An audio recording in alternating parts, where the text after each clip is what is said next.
Hallo, ich bin Hans-Peter Zimmermann, Privatpilot für Helikopter und Flächenflugzeuge. Am 12. November 2022 gab es in Dallas bei einer Flugshow einen Zusammenstoß zwischen einer Boeing B-17G, auch Flying Fortress genannt, und einer Bell P-63F King Cobra. Normalerweise analysiere ich ja selber keine Flugunfälle, sondern warte, bis der offizielle Untersuchungsbericht raus ist und stelle den dann im Flugsimulator nach. Das mache ich auch hier nicht. Es gibt aber von der AOPA, AOPA steht für Aircraft Owners and Pilots Association, eine internationale Vereinigung von Flugzeugbesitzern und Piloten. Und da gibt es das sogenannte Air Safety Institute und die haben eine Serie begonnen vor einiger Zeit, Early Analysis, also Frühanalyse. Ich will die nicht einfach kopieren, deswegen für das Bildmaterial schaut euch bitte den Originallink hier unten in den Shownotes an, ja, und schaut euch das Originalvideo an. Ich möchte nur als kleinen Service für meine Community, für die Menschen, die zu wenig Englisch verstehen, kurz zusammenfassen, was der AOPA-Mann da erzählt. Er beginnt in der Regel damit, was das NTSB, also die amerikanische Untersuchungsbehörde, vermutlich ausschließen wird.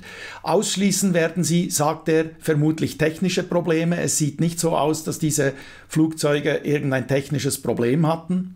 Ausschließen kann man vermutlich auch Wetterfaktoren. Es war schönes Wetter, VFR, gute Sicht, relativ starke Winde, allerdings von den Zuschauern her, also der Wind kam aus der Richtung der Zuschauer und dieser Mann sagt, das sei für Airshows absolut ideal.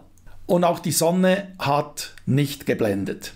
Die Piloten waren sehr erfahren, diese Commemorative Air Force, wie das heißt, also wenn jemand für die fliegen will, dann müssen die offenbar sehr strenge Kriterien erfüllen. Der AOPA-Mann, der offensichtlich auch Erfahrung hat mit solchen Shows, spricht von sogenannten Showlines, die man offenbar einhalten muss. Zum einen geht es darum, genügend Distanz zu den Zuschauern zu haben, auf der einen Seite aus Sicherheitsgründen, auf der anderen Seite aber auch, damit die Zuschauer eben einen richtig guten Blick auf das Geschehen haben. Und offensichtlich verschiedene Teams bei diesen Airshows müssen bestimmte Showlines einhalten. Das sind dann auch so gewisse markante Punkte am Boden, die sie beachten müssen.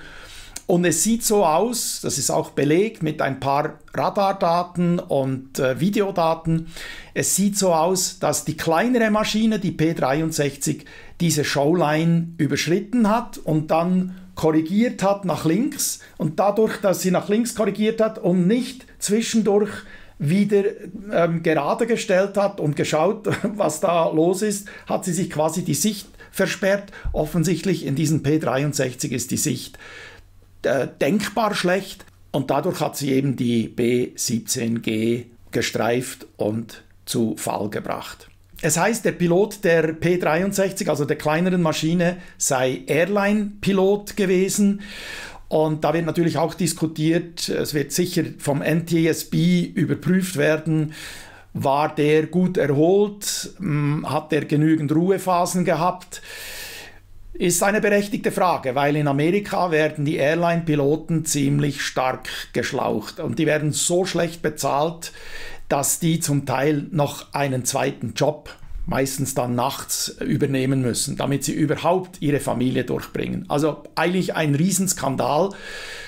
Das wird das NTSB natürlich alles herausfinden müssen. Wie gesagt, bis jetzt alles Spekulation. Schaut euch bitte die Bilder dazu im Original an. Der Link zum Air Safety Institute, also zu diesem Video vom Air Safety Institute, unten in den Shownotes. Das war's für den Moment. Bis zum nächsten Mal, euer Hans-Peter Zimmermann.